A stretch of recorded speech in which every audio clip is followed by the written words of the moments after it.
La justicia sobreseyó la investigación sobre adopciones irregulares en la que participó el sacerdote Gerardo Joanón, hechos denunciados por el Servicio Nacional de Menores. Vamos a profundizar precisamente en este tema con la directora del Sename, Marcela Labraña. Marcela, gracias por estar con nosotros. Bienvenida. Hola, buenas tardes, Sebastián. Marcela, ¿cómo reciben ustedes primero esta resolución del ministro Carroza respecto al padre Gerardo Joanón, este sobreseimiento? De alguna manera quizás podría haber sido esperable, ¿no? Sí, pero lo más importante y quizás fue lo que sorprendió a mucha gente, no al Servicio Nacional de Menores, porque nosotros en abril tuvimos la convicción de que esto tenía que salir solamente del ámbito de lo comunicacional y entrar al ámbito de lo judicial. De alguna forma abrimos una caja Pandora, porque aquí había mucho más de un par de casos. Sí. Y cuando iniciamos las acciones judiciales, muchos apostaron a decir, bueno, ¿de dónde se va a sacar información para la investigación? Y partimos en la Fiscalía con 2 casos y terminamos, la verdad, hablando con el ministro Carroza, con otros casos en Curicó, con otros casos en el norte. Esto es mucho más amplio que lo que lleva el ministro Carroza. Esto Sí, es lo claro. primero que quiero aclarar. Ajá. Lo segundo, que independiente que esto está sobreseído, también quiero decir que el ministro Carroza fue súper claro, porque él demostró la responsabilidad de Gerardo Joanón Sí. en esta sustracción de niños durante los años 70 y 80, y eso es lo más relevante. Ahora, el desafío que hoy día nosotros tenemos como país es que tenemos una legislación que no es lo suficientemente estricta respecto a la infancia y a la adolescencia. Hoy día, si tuviéramos el registro de maltratadores de infancia y adolescencia, posiblemente un Gerardo Joanón estaría en este registro. Ajá. Y hoy día no lo está. ¿No deberían estos delitos también quizás incluirse dentro de aquellos que no prescriben, aquellos delitos de lesa humanidad, considerando la gravedad de los hechos, ¿no? Es parte de la agenda que tiene el Ministerio de Justicia, o sea, es parte de lo que nosotros estamos trabajando a raíz del anuncio que hizo el Ministro de Justicia, la Ley Santiago, lamentablemente por este niño llamado Santiago de la comuna de San Miguel, que fue maltratado, donde la sanción fue muy leve porque no había una sanción legal que fuera ad hoc a lo que pasó con él. Se empezó a explorar y obviamente este tipo de cosas no deberían ser prescritas. Por lo demás, te quiero comentar que hoy día nosotros apostamos a que no deberían ser prescritos, al igual como son los derechos humanos. Sí, claro. Porque acá son niños y quiero también aclararlo, Sebastián, aquí nunca ocurrió un proceso de adopción, porque hay algunos que han hablado, escuchaba por la radio, ahora en la tarde, después de que apareció el sobreseimiento del ministro Carroza, decía, Sí. bueno, la legislación era muy débil en esos tiempos. Error. No tenía que ver con la debilidad o la fortaleza del proceso de adopción, porque el sacerdote Joanón o el cura Joanón o Gerardo Joanón no ocupó ningún canal formal, nada, absolutamente. Sí. Esto fue completamente fuera del marco regulatorio, así que nada tenía que ver, independiente que hoy día tiene mucho mejor. Sí. Él derechamente ocupó otra fórmula, él hizo un delito. Marcela, no habrá sanción penal pese a que se comprobó la participación de Gerardo Joanón. Tampoco hay delito canónico, así lo resolvió la Iglesia. Lo que encuentro lamentable, porque... ¿Cómo se hace justicia? Ese es un... Bueno, nosotros, el mismo equipo que armamos para instalar la estrategia judicial por el tema de Gerardo Joanón, seguimos trabajando en esto. Nosotros apostamos que aquí hay algunas aristas que no las vamos a comentar acá por una cosa más bien de estrategia judicial, porque también hemos tenido algunos éxitos. Te recuerdo que al principio nadie apostaba por esto, algunos decían para qué llevar los casos a la justicia. Nosotros hemos sido también bien respetuosos, también entendemos que cada uno tiene un proceso personal, o sea, yo también cada uno lo involucrado. Cada uno lo involucrado. Yo también quiero aprovechar de agradecerles. Cuando partimos teníamos súper poca información, logramos armar un equipo dentro del servicio bien especializado, también personas que nos fueron a contar una realidad personal. Hay algunos que llegaban, Sebastián, y decían, ya ahora quiero denunciar, mañana decían que no, pasado mañana decían que sí. Y con todo fuimos respetando sus tiempos, porque habían cosas que ellos tenían que zanjar y ellas que tenían que zanjar al interior de su familia. ¿Cuántos casos están manejando hoy día? En más de 60 casos, pero esto no para. Siempre creemos que vamos a llegar al último caso y siguen apareciendo y siguen apareciendo. ¿Esto en el marco del programa Búsqueda de Orígenes? ¿O No, esto es paralelo? Esto son dos cosas distintas. A raíz de lo que hicimos con Gerardo Joanón, decidimos nosotros también hacer un rol mucho más activo. Hacer acciones judiciales, poner estrategia judicial y hacer musculatura en la investigación. O sea, nosotros tomar un rol mucho más activo como Sename, buscando información. y en el fondo en el paraguas de la Convención Internacional de los Derechos de los Niños y las Niñas y el bien superior de ellos, que aquí claramente Gerardo Joanón jamás pensó en el bien superior del niño, aquí claramente se ocupó el que dirán, una supuesta moralidad, la verdad bastante equivocada, y hoy día vemos las consecuencias de eso. Marcela, tú decías... pero en paralelo nosotros le ofrecemos a algunos la alternativa donde se puede ocupar el programa Búsqueda de Orígenes. Marcelo, usted decía que son cerca de 60 casos, ¿no?, los que se han denunciado, pero que nos encontramos también con el obstáculo de la voluntad de los afectados de efectivamente plantear sus dudas, dar alguna señal de alerta para comenzar una investigación. Y ahí hay algunas cifras que tampoco nos calzan mucho porque en la ONG Nos Buscamos dicen que podrían haber más de 2.000 casos del año 65 hasta la fecha, que podrían estar, digamos, en el aire, sin investigación, y eso ya son cifras bastante mayores y hablan quizás de ciertos sistemas que podrían manifestar alguna suerte de organización detrás de estas adopciones irregulares.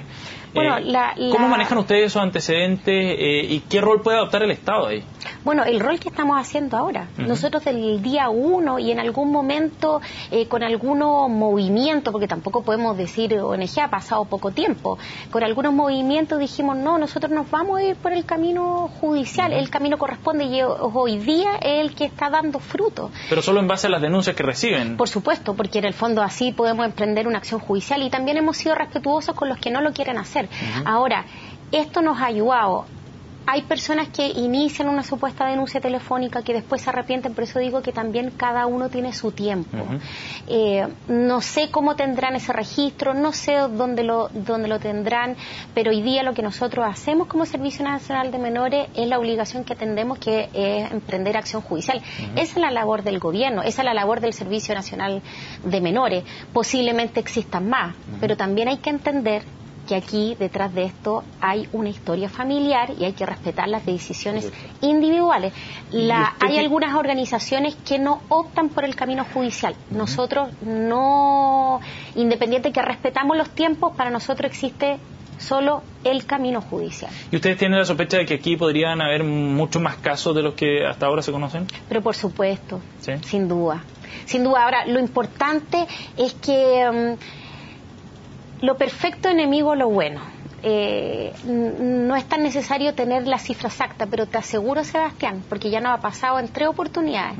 Cada vez que avanzamos en el proceso investigativo, al otro día también uno le da confianza y fuerza a otros hombres y mujeres para que denuncien.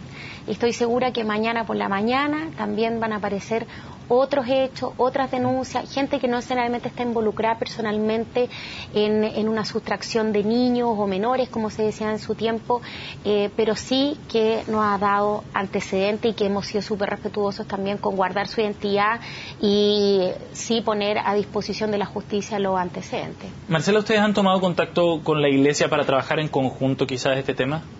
La verdad, hemos sido apegados a lo que la ley corresponde, hemos ocupado todas las herramientas. Lo que sí, yo he sido bien franca y directa con la Iglesia. En su momento, te recuerdo cuando fue las primeras señales que dio el ministro Carroza, el sacerdote Joanón estaba siendo enviado a reflexionar no sé qué, a España. Sí. ¿Quién más podrá reflexionar después de 20 años?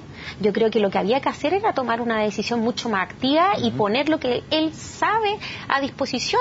Por lo demás, cada palabra que ha dicho Gerardo Joanón es completamente incoherente, provocadora. Hoy día de hecho, dijo que no iba a colaborar más. O sea, por supuesto. Entonces, la verdad, hoy día pedir ayuda, yo lo único que pedí es, por favor, que a Gerardo Joanón no lo mandaran a reflexionar a otro lado. Lo mejor que podía hacer hoy día la congregación es ponerlo antecedente a disposición. Si hoy día necesitamos saber la verdad, darle tranquilidad a muchas familias chilenas. ¿Le ha faltado voluntad a la Iglesia para abordar este tema? Le ha faltado coraje, por supuesto. O sea, yo no sé qué más. Yo también soy católica. ¿Qué más se necesita? ¿Qué más? La infancia y la adolescencia es delicada. Tenemos que estar a la altura de esto. ¿Qué va a decir ahora el derecho canónico? ¿También lo va a prescribir? O sea, yo creo que estos no son temas que se puedan prescribir. Yo creo que las sanciones tienen que ser a todos por igual. Y quienes trabajan, están cercanos a la infancia, tienen que tener un estándar muy alto. Y personas como Gerardo Joanón nunca más se pueden acercar a un niño. Nunca más. Ahora no tienen ninguna restricción para hacerlo. No lo sé, no lo conozco, no he escuchado ninguna declaración pública de la Iglesia Católica Chilena ni de su congregación, sí en su momento, después que personalmente di una conferencia de prensa, leí un comunicado, que me acuerdo ese día yo estaba en Valparaíso, corrí a Santiago para darlo, fui a hablar con el ministro Carroza para que no autorizara su salida al país, porque eso iba a ser terrible, o sea, eso iba a tener un retroceso muy grande, y hoy día incluso, independiente que se prescribió, hoy día el ministro Carroza demostró que Gerardo Joanón sí está involucrado. Entonces, hoy día que Gerardo Joanón diga se está haciendo justicia, o sea, hay que tener muchos cojones para decir eso.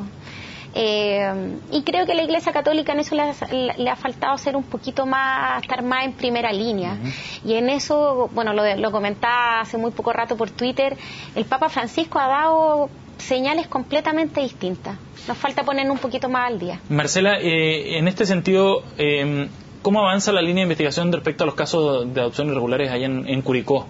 ¿Cómo sigue ese caso? Bueno, el de Curicó es un poco distinto porque la persona que lo hizo personalmente, la ha puesto a disposición, tiene mucho más antecedentes y está mejor encaminado. Yo creo que en abril más o menos se dice que vamos a tener noticias. Tenemos muchos más casos, se van sabiendo uno a uno. Acuérdate que cada tribunal tiene independencia el uno del otro. El del ministro Carroza quizá el más conocido porque el ministro en sí mismo es una figura también bien conocida. ¿Y esos casos que son individuales y denuncias individuales, han permitido vincularse de alguna manera? Sí. ¿Se han ido vinculando? Bueno, ¿Y en qué se vinculan? ¿En alguna institución? ¿En alguna persona? Sí, bueno, se repite mucho el nombre de Gerardo Joanón, del doctor Monkever, algunas clínicas que ya están desaparecidas, pero se repite mucho el procedimiento de cómo se hacían. Algunas figuras, por ejemplo, hacían entrar a matrimonio, que se les decía que se iban a operar, por otro lado la mujer que iba a tener el bebé, la guagua, y nacía, le decían que había tenido algún problema, se les pasaba al otro matrimonio y se hacía una falsa documento de maternidad, con de cierto nacimiento. Patrón que se repite. Claro, se repite, y se repiten los nombres, se repite el Gerardo Joanón, entonces uno ahí puede ir sacando conclusiones. Por eso te digo, nosotros aquí como servicio hemos hecho una pega bien importante, porque no solamente iniciamos una acción judicial y la dejamos ahí durmiendo, sino que pusimos estrategia judicial, por eso llegamos donde el ministro Carroza, no nos quedamos solamente en la fiscalía. Te recuerdo, Sebastián, que entre medio nosotros pedimos un fiscal con dedicación exclusiva, que nos dijeron que no, después que la fiscalía no se podía hacer cargo, fuimos con el ministro Carroza con otro tipo de estrategia, apostamos a los derechos humanos, después a recurrir a más casos, y algunos nos criticaron y decían, bueno, pero nosotros tenemos tantos casos y ¿por qué los van a poner a la justicia? Bueno, nosotros no obligamos a nadie, pero sí, obviamente, uno tiene que partir y hoy día van a empezar a salir frutos y es importante conocer la verdad. Y esa repetición de ciertos patrones podría llevarnos a pensar que quizás este mecanismo de adopciones irregulares puede involucrar a más gente y no solo al padre Gerardo Joanón y al doctor Monkever, que son los nombres que han aparecido hasta ahora. Posiblemente, pero eso es parte de las investigaciones que se están haciendo en los diferentes tribunales de Chile. Bien, Marcela, te agradecemos muchísimo que hayas venido a CNN Chile para abordar este tema. Muy amable. Gracias.